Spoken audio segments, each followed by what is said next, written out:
खुलुमबाय नोंथांमोनखौ आरोबाव फिन खेबसेबाव गोसो गोथारै बरायबाय। दिनै 29 सेप्तेम्बर 2020 मंगलबार फैदो दिननि माखासे खौरांफोरखौ फारि फारि मिथिनानै लानि।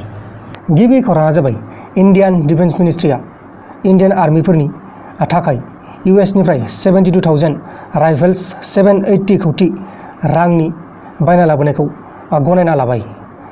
SIG सावार्स राइफलखौ इन्डियान आर्मिफोरनि थाखाय लाबोनाया बियो सेकेन्ड टाइम जाबाय। बायनायनि एप्रुभेलखौ डिफेन्स मिनिस्टार बिथां राजनाथ सिंहआ एप्रुभ खालामदों। लोगोसे इन्डियान आर्मिफोरनि गोनांथि गुबुन गुबुन मुवा बेसादफोरनिबो बिलखौ एप्रुभ खालामदों। गासै 2,290 कौटि रांनि बिलखौ एप्रुभ खालामदों। लोगोसे दिल्लीयाव 678 कारापसन केस CBIनि इनभेस्टिगेसनाव दङ। 25टा केसआ 5 बोसोरनि बारा जाबाय। इनभेस्टिगेशना 31 डिसेम्बर 2019 मायथाइनि सेन्ट्रेल भिजिलेन्स कमिसननि बायदिब्ला CBIआ रेजिस्टार केसखौ 1 बोसोरनि गेजेरावनो इनभेस्टिगेशन खालामनायखौ फोजोबनांगौ होनना बुंदों। गुबुन फारसेथिं वेस्ट बेंगल गभर्नमेन्टआ दुर्गा पुजानि थाखाय गोदान रुल्स गोदान गाइडलाइन्स होदों। बेफोर गोदान गाइडलाइन्सआनो जाहैबाय पुजायाव हाबनाय सिगां मास्क गाननाय आरो हेन्ड सेनिटाइज खालामनांगौ। पुजा सिङाव मास्क खुलिनो मोननाय नङा। जायफोरा मास्क लाबाखै बैसोरनो पुजा खुंग्राफ्रा पुजा कमिटिनि मानसिफ्रा मास्क गानना होनांगौ। पुजा पेन्डेलाव एबा खाथियाव जेबो कालचारेल प्रग्राम जानो मोननाय नङा। पुजारिफ्रा माइक्र'फन लानानै मन्त्र रायनांगोन ससियेल डिस्टेन्सखौ मेनटेन खालामनो थाखाय। अब्ला दानिया फैलायदो गुबुन खौराङाव। गुबुन खौराङा जाबाय भिर्जिन हाइपारलुप आरो बेंगालुरु इन्टारनेशनेल एयारपर्ट लिमिटेडआ हाइपारलुप नेटवर्कनि सायाव जमायै खामानि मावनो थाखाय मेम'रेन्डाम अफ आन्डारस्टेन्डिंखौ सिगनेचार खालामबाय। 1080 किल'मिटार पार आवारनि स्पिडजों बे हाइपारलुपआ हाजार पेसेन्जारफोरखौ काम्पेगौडा इन्टारनेशनेल एयारपर्टनिफ्राय बेंगालुरु सिटिसिम 10 मिनिटनि गेजेरावनो लांनो हागोन होननानै बुंदों।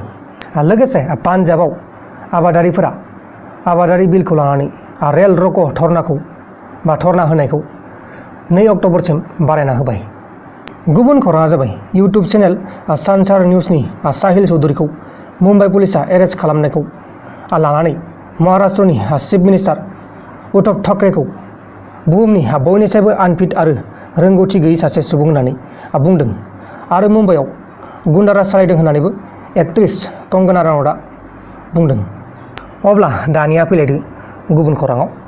गुबुन खौराङा जाबाय गुजरातनि भाबडरा होननाय दरसे जायगायाव बिल्डिं बायनाय जाथायाव गासै 3 सुबुंफ्रा थैनांगौ जाबाय आरो सासेया गोब्राब जखम मोननानै दङ।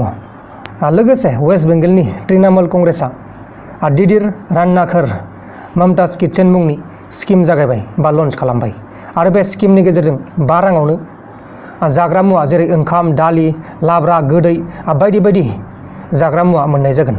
बे स्किमनि थांखियानो जाहैबाय कर'ना भाइरासनि थाखाय खामानि गोमाजानाय आरो गुबुन गुबुन जायगानिफ्राय खामानि हाजिरा मावनो फैनायफोरखौ सहाय होनाय। माने वेस्ट बेंगलाव मोनसे स्किम लन्च खालामदों आरो बै स्किमनि मुङानो जाहैबाय दिदिर रान्नाघर ममताज किचेन। इंलिसाव ममताज किचेन आरो बाङालियाव दिदिर रान्नाघर।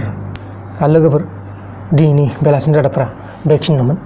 जुदि नोंथांमोना आंनि बे भिडिअखौ मोजां मोनदों अब्ला भिडिअखौ शेयार खालाम। नोंथांनि लोगोनो जोबोर गोजोननाय थागोन आंनि गोसो गोरबोनिफ्राय। आरो जुदि दासिमबो नोंथांमोना आंनि बे प्रान्जल नार्जारि इउटुब चेनेलखौ साबस्क्राइब खालामाखै अब्ला अन्नानै साबस्क्राइब खालाम।